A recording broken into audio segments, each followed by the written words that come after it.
Welcome दोस्तों, स्वागत है एक और नए वीडियो के साथ। आशा करते हैं आप लोग ठीक होंगे। सरकार ने हाल ही में पेंशन स्कीम में कई महत्वपूर्ण सुधार किए हैं जो विशेष रूप से बुजुर्गों, विधवाओं, दिव्यांग और ज़रूरतमंद नागरिकों के लिए है।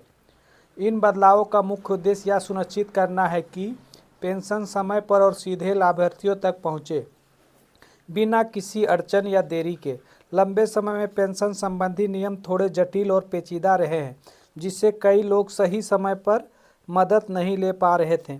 अब सरकार ने इस प्रक्रिया को आसान बनाने और डिजिटल सिस्टम को मजबूत करने पर जोर दिया है, ताकि लाभार्थियों को सीधे और भरोसेमंद सहायता मिल सके। क्यों जरूरी हुआ सुधार? पेंशन योजनाएं समाज के कमजोर वर्ग के लिए जीवन की एक बड़ी सहारा होती है, लेकिन पिछले कुछ सालों में देखा गया कई लोग पेंशन पाने से रह जाते थे, यानी नहीं मिल पाता था। कभी दस्तावेज की कमी, कभी सत्यापन में देरी, कभी बिचौलियों की वजह से लोग परेशान होते थे।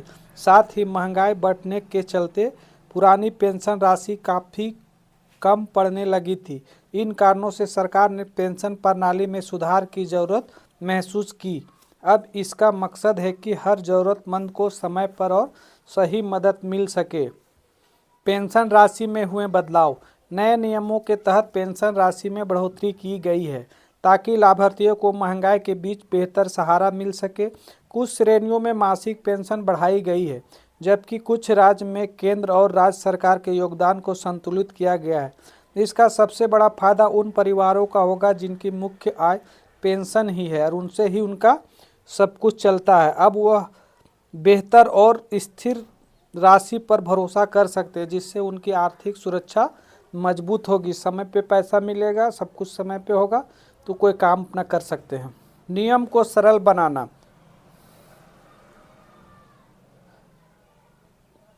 पहले पेंशन नियम आम लोगों के लिए समझना थोड़ा मुश्किल था। आवेदन प्रक्रिया कई चरणों में बटी हुई थी और लोग बार बार सरकारी कार्यालयों के चक्कर लगाते थे। नए सुधार के बाद नियमों को सरल और आसान भाषा में पेश किया गया है। पात्रता के मापदंड साफ साफ बताए गए हैं, जिसके तहत व्यक्ति पहले से जान सके कि वह पेंशन के लिए योग्य है या नहीं। इससे अनावश्यक आवेदन, परेशानियों और ऑफिस का चक्कर नहीं लगाना पड़ेगा और जिसमें परेशानी भी कम होगी। डिजिटल डीबीटी प्रणाली बनी मजबूती। हाँ, ये सच बात है कि पेंशन में डिजिटल यानी डीबीटी, पेंशन सुधारों में डीबीटी यानी डायरेक्ट बेनिफिशियरी ट्रांसफ़र प्रणाली को प्रमुख आधार बनाया गया है। अब पेंशन राशि सीधे लाभार्थी के बैंक खाते में जाती है। आधार और बैंक खाते को लिंक करके पहचान सत्यापन आसान हो गया। इसका फायदा यह है कि भुगतान में पारदर्शिता यानी कोई गड़बड़ी नहीं होती है और फर्जी लाभार्थियों की पहचान भी संभव हो गई है। डिजिटल प्रणाली के मजबूत होने से पेंशन समस्या में और बिना किसी कटौती में पहुंच रही है। ये आसान हो गया, कहीं से भी आप अंगूठा लगाइए और आप निकाल सकते हैं। बैंक जाने का भी झंझट इसमें नहीं है। डीबीटी में ये आसान किया गया है और फर्जी लाभुक का भी उसमें आसानी से जानकारी मिल जाती है। किसे मिलेगा सबसे ज़्यादा फायदा? इन सुधारों का सबसे ज़्यादा लाभ बुजुर्गों, महिलाओं, दिव्यांग व्यक्तियों और आर्थिक रूप से कमजोर वर्ग को मिलेगा।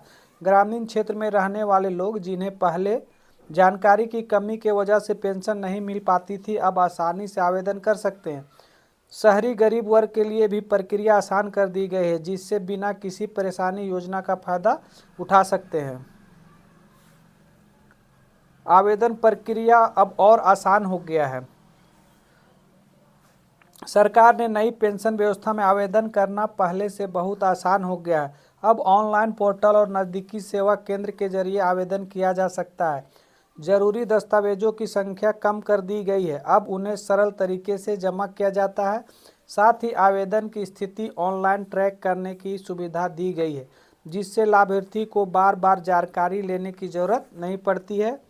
पेंशन व्यवस्था में किए गए ये सुधार काफ़ी सकारात्मक कदम माने जा सकते हैं। नियमों की सरलता, बढ़ी हुई पेंशन राशि, मजबूत डिजिटल यानी डीबीटी प्रणाली ने इस योजना को ज़्यादा भरोसेमंद बना दिया है। आने वाले समय में इन बदलावों से लाखों ज़रूरतमंद लोगों को आर्थिक सुरक्षा मिलेगी और उनका जीवन स्तर बेहतर होगा। यह सुधार निश्चित रूप से समाज के कमज़ोर, दिव्यांग, विधवा और जितने लोग को पेंशन दिया जाता है उनको ये लिए एक बहुत बड़ा सहारा का काम करने में साबित होगा। चैनल पे नया आया तो चैनल को सब्सक्राइब कर ले। आज के वीडियो में बस इतना ही। धन्यवाद।